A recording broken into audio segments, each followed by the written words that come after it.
Welcome back, beautiful people, to TTA Pro. Mr. back with a practice episode today. يا جماعة هنحل 3.7.3 مع بعض in class. So لو انتوا بتتفرجوا على الفيديو طبعا you can skip around عشان تستخدموها cat review. Okay, we're going to practice that relative clause. أخذنا الجزء خلاص في 3.7.1 و 3.7.2. 90 seconds per question. المطلوب منكم ابعتوا لي الإجابة. So let's begin by question number 1, right?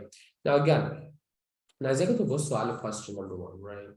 وعايزاكم تاخدوا بالكم بنحل الquestions دولت إزاي؟ عشان إحنا عايزين نكون strategy على الحل.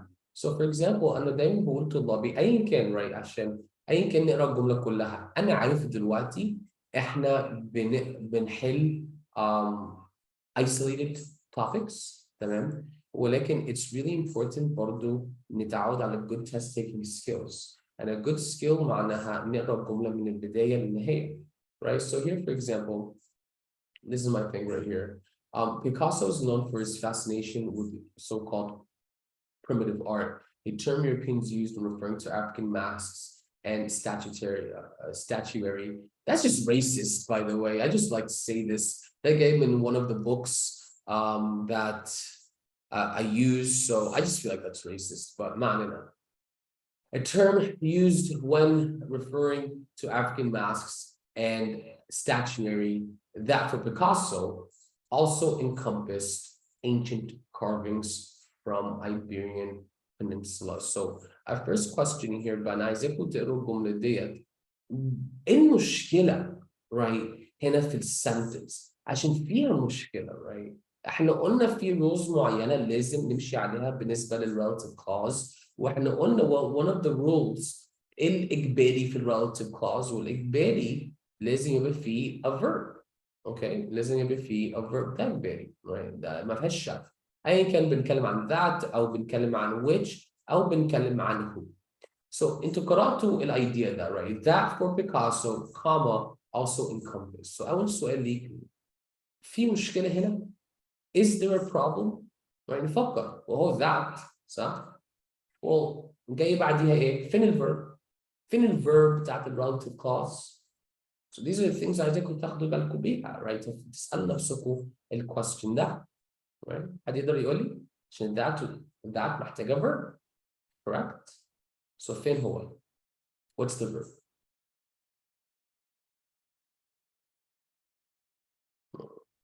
hold on، مش عايز اجابه دلوقتي. slow down. انا عايز اظبط طريقه التفكير right؟ بندور ازاي، بنحل ازاي، بندور على غلطات ازاي. So انا for example that for Picasso comma encompass right؟ So ديت الverb type صح كده؟ So هل ينفع احط كاما واحده ما بين that وما بين الverb؟ is this acceptable؟ yes or no؟ no صح؟ صح، ممكن نقول بكل confidence إجابة A is incorrect. It breaks الرول بتاعتنا ما نحطش كاما واحدة ما بين that وما بين ال verb. ممنوع نهائي. طيب إيه الإجابة اللي بيصلح المشكلة بتاعتي؟ well أنا مش بدور على تصليح دلوقتي صح؟ أنا دلوقتي بدور على إيه ممكن يبقى غلط as well. بس مش عايز أدور على الصح، أنا عايز أدور على الأخطاء mistakes. So look at answer B. هل في mistake في answer B؟ وحطينا that comma for Picasso comma also encompass. So لو أنا بصيت على إجابة B إحنا عملنا إيه؟ حطينا 1 comma 2 comma. So هل ينفع أحط 2 commas ما بين that وما بين الverb؟ Is this acceptable؟ Is this acceptable؟ Yes or no؟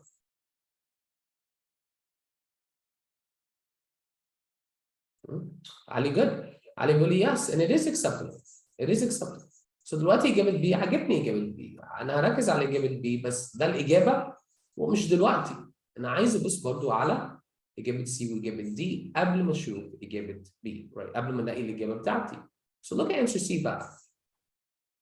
That comma for Picasso encompassed. Well, do we have a problem هنا في answer C؟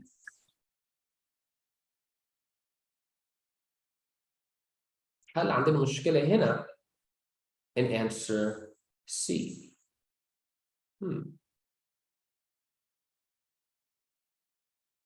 Do you see the problem? Answer C. Eugene, Frida, Ali, right? Yeah. بالظبط Eugene, right? We have that, comma, verb. Unacceptable. صح؟ نفس المشكلة. One crazy thing في الامتحانات, especially for the ACT students, right? المistake بتتكرر over and over again, right? So answer C, unacceptable, right? B and D are the same? No. No, B and D are not the same, Mrs. Malak. So دلوقتي أنا فاضل لي إجابة B ودلوقتي فاضل لي إجابة D. صح يا فريدة؟ My next question. إيه الفرق؟ لا خليني أمسح كل الحاجات ديت, right? لا دولت غلط بقى. أنا فاضل لي B و D. So إيه الفرق ما بين answer B و D؟ عشان ما فاضل لي two answers والtwo answers دول بيصلحوا بالظبط يجي, right? التو answers بيعملوا إيه؟ بيصلحوا المشكلة بتاعتي, صلحنا الكاما, صح؟ وإجابة D بيعمل نفس المشكلة, صلح لي الكاما mistake, صح؟ fragment. Well أنا دلوقتي بشوف على mistake جديدة. سؤال يوجين بتقولي well ايوه اجابه دي فيها فرق, وايه هو الفرق؟ well look at this and look at this, right? So is this a verb, right? Encompassing an ing, هل ده verb? No. no. اجابه دي غلط. Remember, so number one احنا الجواب بتاعتنا ايه؟ الجواب بتاعتنا اجابه B, right? عشان اجابه B well, number one بيصلح مشكله الكاما, عشان في اجابه A ده لنا كاما واحده وده ما ينفعش. and then بقى عملنا ايه؟ عملنا elimination وشفنا اجابه B و D وكشفنا اجابه D برضه ما بتدينيش الفيرب اللي انا محتاجه. الاجابه بتاعتنا اجابه B. Let's try question number 2, right? أكمل قراية عادي. That for Picasso encompassed ancient carvings from Iberian Peninsula, the landmass that eventually would be divided into present-day Spain, Andorra, and Portugal. Well, عايزين نركز على that phrase, right? وعايزين نشوف هل في mistake هنا, right? Do we have a mistake here? Is there a mistake here? مش شرط اشوف mistake ولا لا, لو انا مش شايف انا بعمل ايه عادي احط question mark. انا مش متاكد دلوقتي. صح يا فريده؟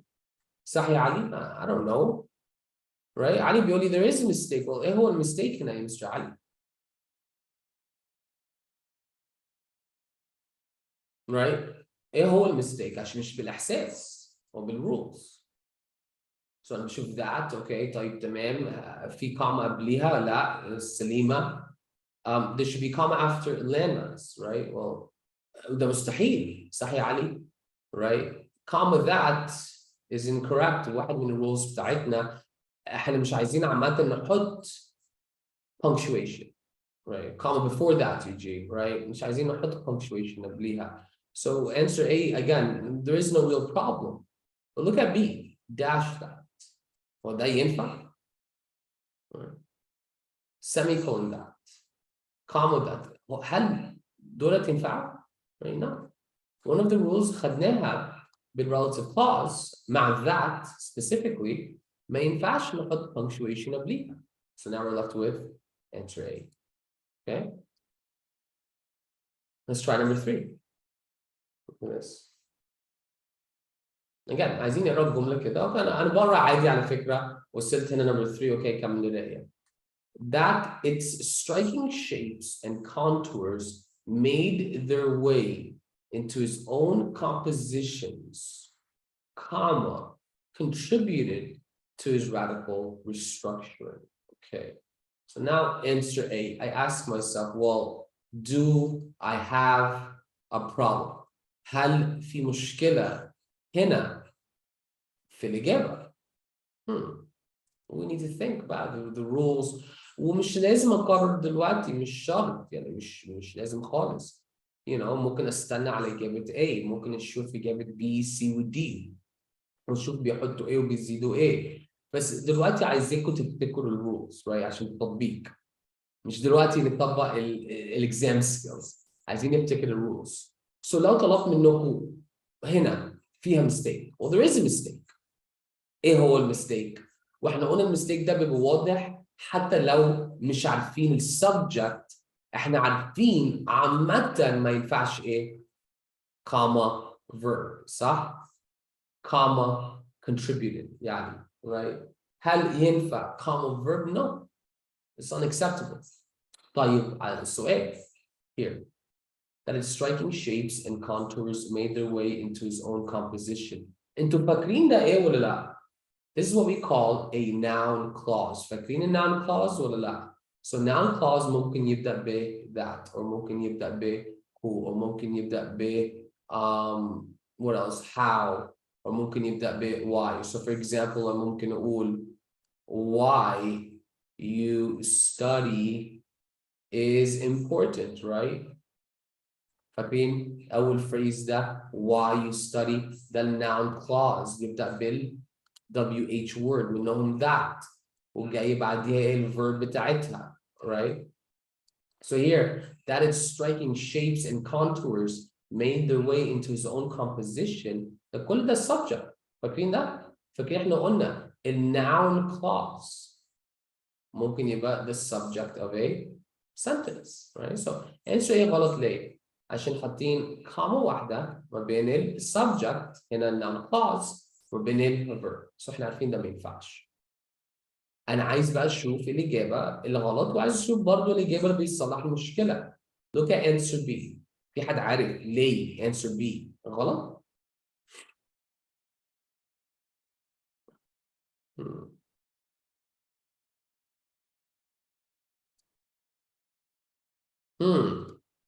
بالظبط فريدة بتقولي well there's an ing word right والing word is not a verb so احنا ما عملناش حاجة لحد دلوقتي السبجكت بتاعتي that يارا يارا يارا ما لهاش verb right ing word the gerund اسم basically أو ممكن يبقى صفة ما ينفعش look at answer C well في مشكلة في answer C right good job Mrs. Mac right so remember in noun clause فيها الverb بتاعتها برضو that clause فيها الverb بتاعتها زي هنا right that it made right وهنا برضو بيقول لي made بس هنا بيقول لي هو making ينفع no ما ينفعش لازم ال that relative clause يبقى ليها its own verb so answer C is unacceptable look at D بقى right that is striking shapes and contours made their way into his own compositions contributed, right? So أنا عندي relative clause بتاعتي, right? That أنا عندي الverb بتاعتها أمين وعندي بقى الverb بتاع الجملة, right? فيها مشكلة في إجابة دي؟ No. فإحنا بنفكر كده, right? أنا عايزكم تجربوا question number 4. Look at this. أسيبكم تجربوا عادي, right? أسيبكم تجربوا question number 4. Big sentence. ابعتوا لي الإجابة.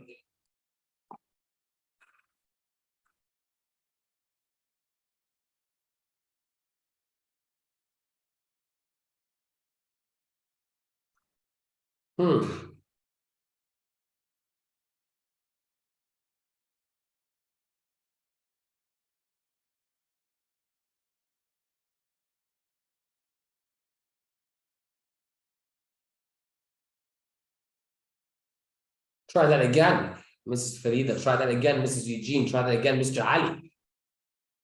هنا the sentence is broken برضو. Okay. وأقول لكم ليه. It's a broken sentence, fragment. Good job. No, مالك no. وأقول لك ليه برضو, right? فين الجملة نفسها؟ فين الclause على بعضيها? Right? Look at this. 20 seconds left. So أنا عايزاكم تركزوا على ال relative clause. Right? We're not good. Find the clause. كل حد بيقول لي C, right? بس إجابة C وإجابة A ما عملناش حاجة. وليه بقول لكم كده, right? قرينا الجملة أنا هبدأ من هنا. That splintered objects, or excuse me, that splintered subjects into multifaceted pieces. ده الclause على بعضيه. Okay? This is the clause. ليه? Well, here.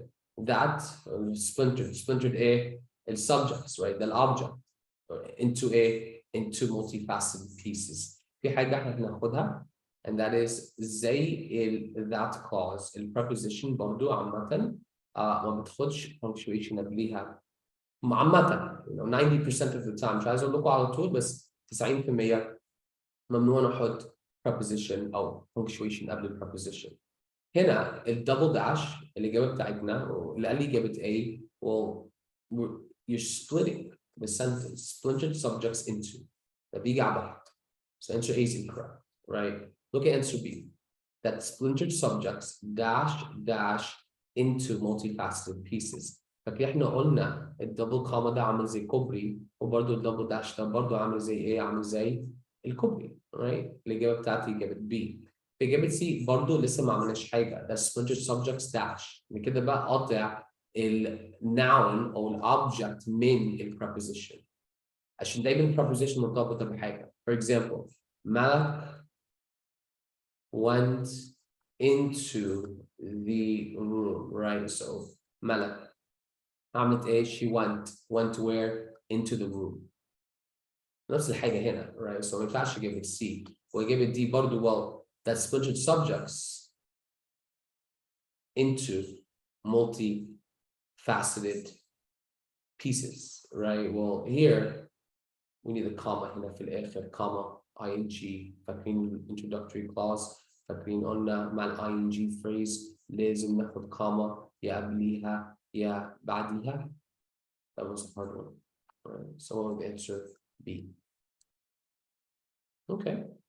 Now, خدنا fragments, لسه ما خدناش fragments. I'm introducing the fragments ليكم في ال practice, في التدريب. Let's try number 5.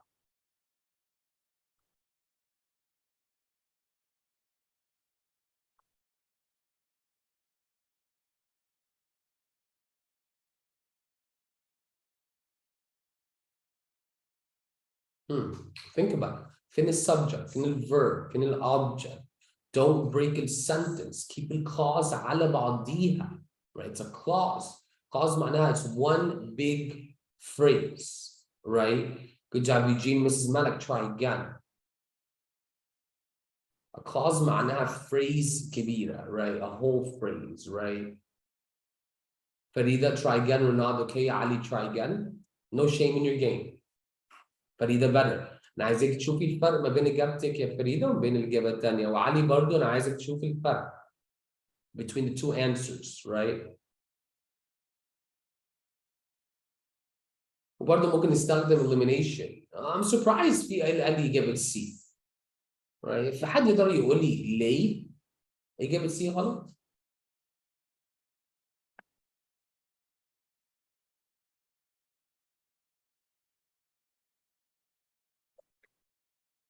بالظبط يا مسز يوجين. This is something أنا عايزاكم تتعودوا عليها, right? فريدة الملك. بالظبط حلو علي. تعرف تقول لي ليه إجابة C غلط؟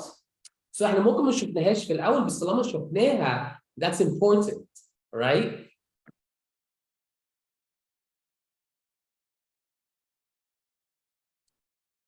Right, so here, Mr. Ali, that, comma, verb, right? That significantly shaped, right? Of that, comma, verb. هل ينفع؟ Right? احنا قلنا لا.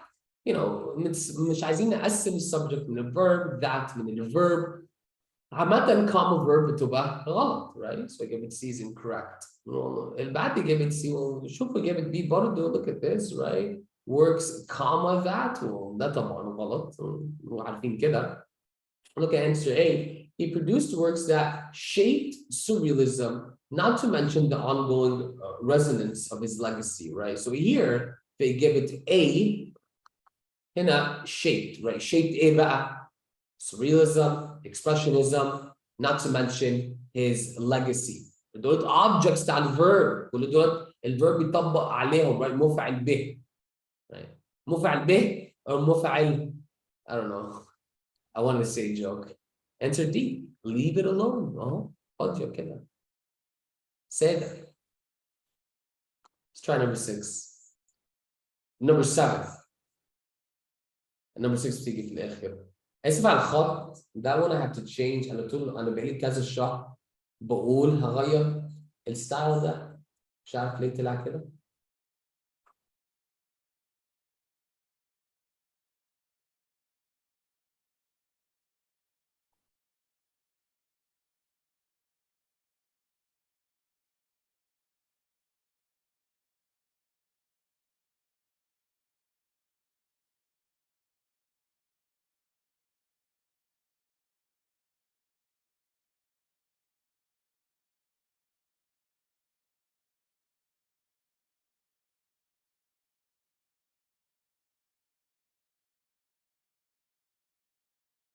Okay. So try again, Mrs. Eugene. هتتخانقوا معايا دلوقتي. مالك انه نعم برضو. Try again.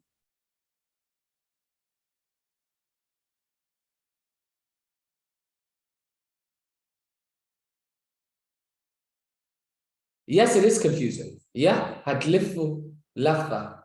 كل حد قال لي ايه. اوكي. كل حد قال لي ايه. وانا هقول لكم الاجابه بي كاما ذات ده صح. ازاي مستر سامي مش هتقول لنا كاما ذات غلط؟ صح؟ ايوه قلت لكم كاما ذات غلط صح؟ انتوا صح. كاما ذات بيبقى غلط. بس هل ده كاما واحده؟ احنا مش بنشوف الاجابه لوحدها، احنا لازم نشوف الاجابه في الجمله. right؟ So هل ده كاما واحده؟ احنا قلنا دبل كاما فريز بتيجي في اي حته في الجمله. اوكي؟ بيجي اي حته في اي مكان.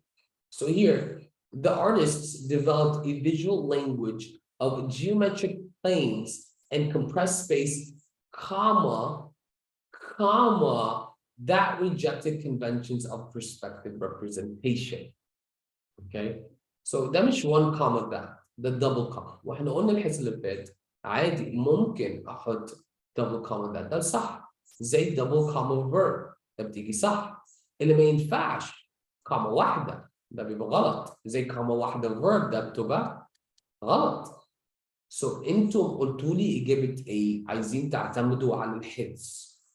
واحنا مش جايين عشان نجيب مثلا لو اي سي تي 18 رايت انا لا رايت ولا عايزين نجيب 550 ساعه صح فريده رايت عايزين نجيب فوق ال 27 اول مره في الاي سي تي و650 اول مره في الاس اي تي. So answer B is the best answer. ليه؟ حطينا double comma. You see that? Double comma. So answer B أفضل إجابة. One more time. One more time. audience فريدة. نحاول أكبر الزوم شوية كده عشان برضو نقدر نشوف الجملة right؟ عايزك تشوف الجملة هنا. right here. برضو Okay, here you go. Right? Now you can see it بقى nice and fresh كده قدامنا. Make it look bigger. Okay. So here's number 7. ده السؤال هنا right? So here, for example, احنا نقرا الجملة هنا. The artist developed a visual language of geometric planes and compressed space, comma, right? Often painted side by side. هنا بقى حطينا ايه؟ حطينا comma, right? عشان الايدياز بيكمل right? That بيوصف لي ايه هو geometric planes and compressed space. So basically أنا ما أقدرش أحط كوما واحدة، أنا كده بفصل that phrase من باقي الجملة. So لو قريت الجملة بالدبل كوما وأحمل أحطها هنا، أحط دبل كوما هنا. Geometric planes and compressed space that rejected the conventions of perspective. So here إحنا حطينا double comma that وده مقبول. Right? اللي مش مقبول one comma. بس هنا حطينا double comma. Remember إحنا بنتخيل الدبل comma زي الكوبري. Right? الدبل comma ده عامل زي الكوبري. بنعدي في النص عشان نكمل المشوار. I like that analogy. Right? I like that analogy. So عشان كده حطينا هنا إجابة B. So إجابة B remember حاجة كمان عايزينكم تتعودوا عليها. ما تشوفوش الجملة لوحدها، تيجي نقوا إجابة اتأكدوا تعملوا حساب وعلى الجملة كلها. Right? Pay attention to the whole sentence. Number 8.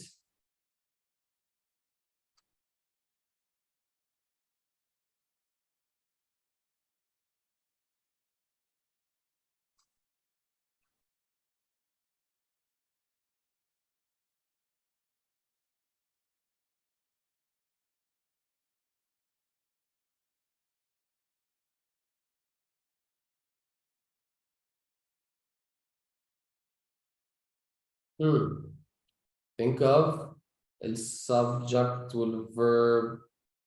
فكروا في relative clause. Right? فين الverb يا فريدة في relative clause. Think about that. فين الverb يا علي؟ في relative clause. Eugene, good.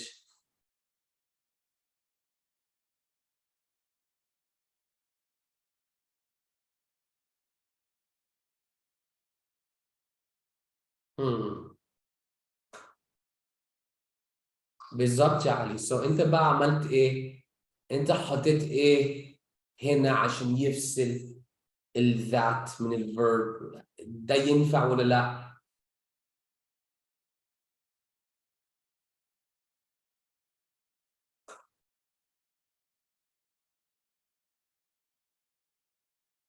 بالظبط right؟ عايزين بقى الإجابة اللي ينفع نعمل كده فيها. رناد، ملك، فينكم.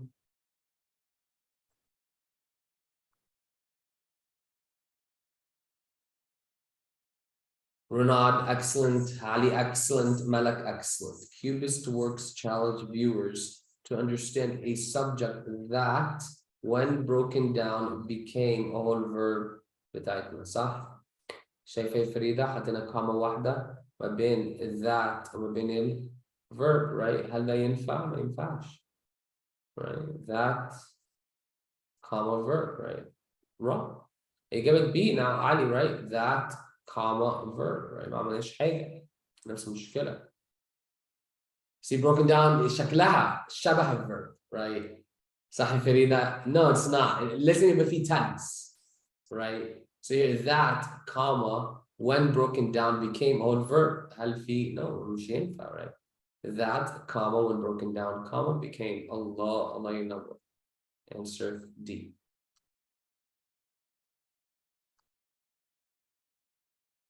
Number 9.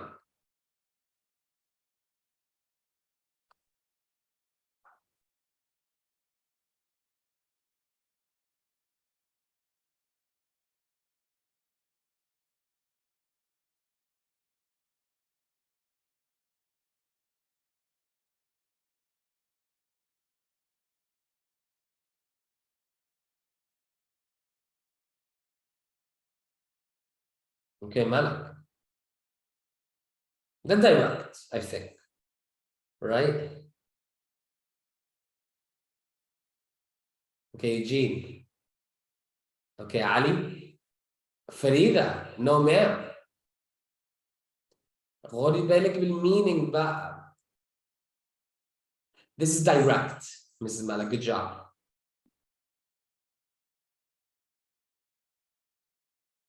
Renat, okay. ايوه it's a double comma يا فريده بس عايزك بقى تاخدي بالك بحاجه تمام؟ كل حد قال لي الانسرز correct؟ كل حد قال لي الانسرز اهو. So here for example, number 9. The artist adopted a neutral palette of browns and blacks that the viewer can focus on to discern geometric composition. تمام. You told me double comma ينفع. Well, دلوقتي بقى double comma معناها مش مهم, right? معناها الانفورميشن ده في النص مش مهم بالنسبة للمينينج. تمام؟ So القراءات من غير الفيور. So نشيل كلمة viewer ده عشان ده ما بين الدبل comma. The palette of browns and blacks that can focus on to discern. So انتي كده بتقولوا لي ايه؟ Who or what can focus that, right? وايه هو that؟ الbrowns and blacks. Oh, can browns and blacks focus to discern? Discern يعني تلاقي فرق, find a difference. So can brown and blacks focus? Well, no. Right? اسم viewer ده مهم لينا للmeaning of the sentence. So دلوقتي بقى لو قريتها that the viewer can focus. Who's focusing بقى؟ The viewer. So answer A أفضل بكتير من answer D عشان انت شلتي لي بقى information مهمة من غيرها it's illogical. غير لوجيك. So اما انتوا حليتوا الهومورك ده في البيت بقى عملتوا ايه؟ أكيد سوحتوا. Number 10.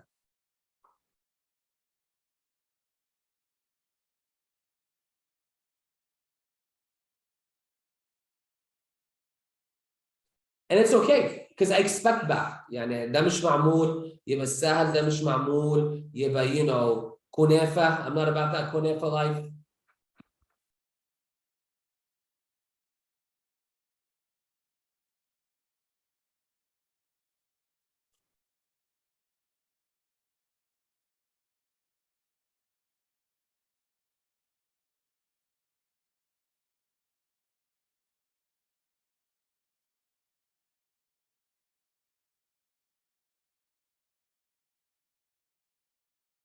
فريدة نيجين no. علي no. فريدة no.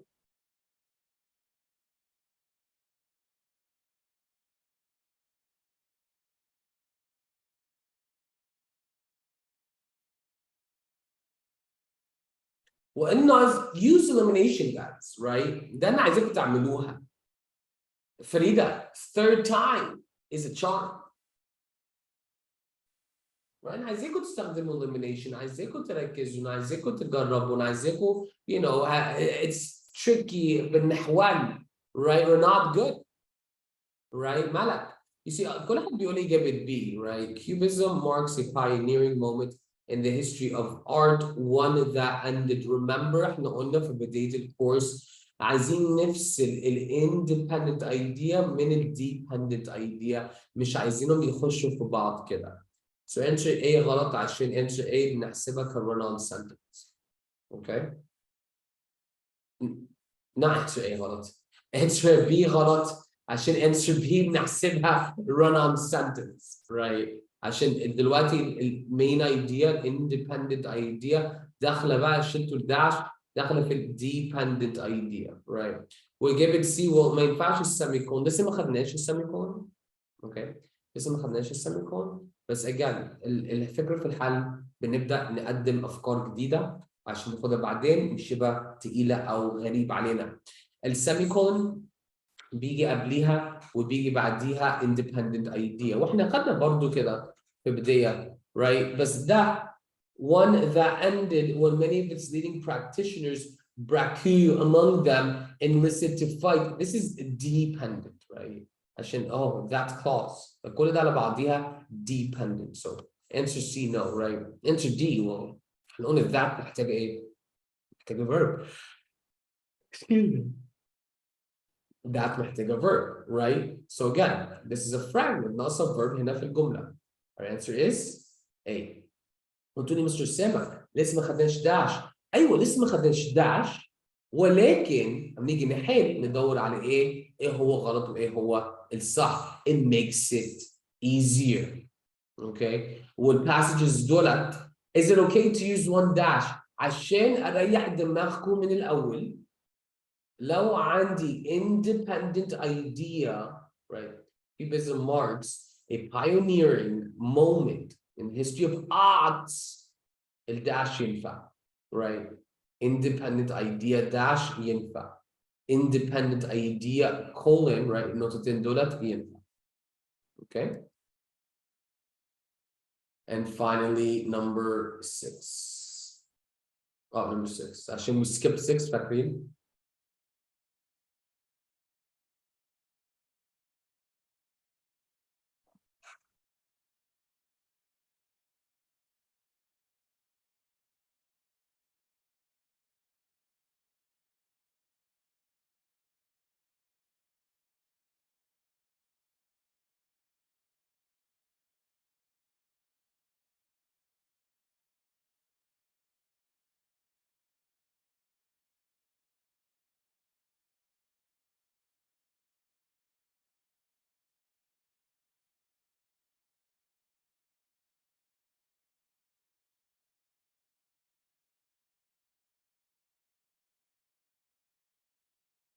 Good job, Farida. There you go. هل يا علي ينفع؟ ركز على الفيرب يا علي، right؟ والفيرب ده بيطبق على ايه؟ right؟ اسأل نفسك who or what was inspired. Good job, Malak. وانا مش عايزاكم برضو تعملوا analysis بالزياده، انا عايزاكم برضو تبقى في ثقه، right؟ مش لازم اشوف كل حرف كل كلمه، في حاجات انا بعمل عليها elimination على طول، right؟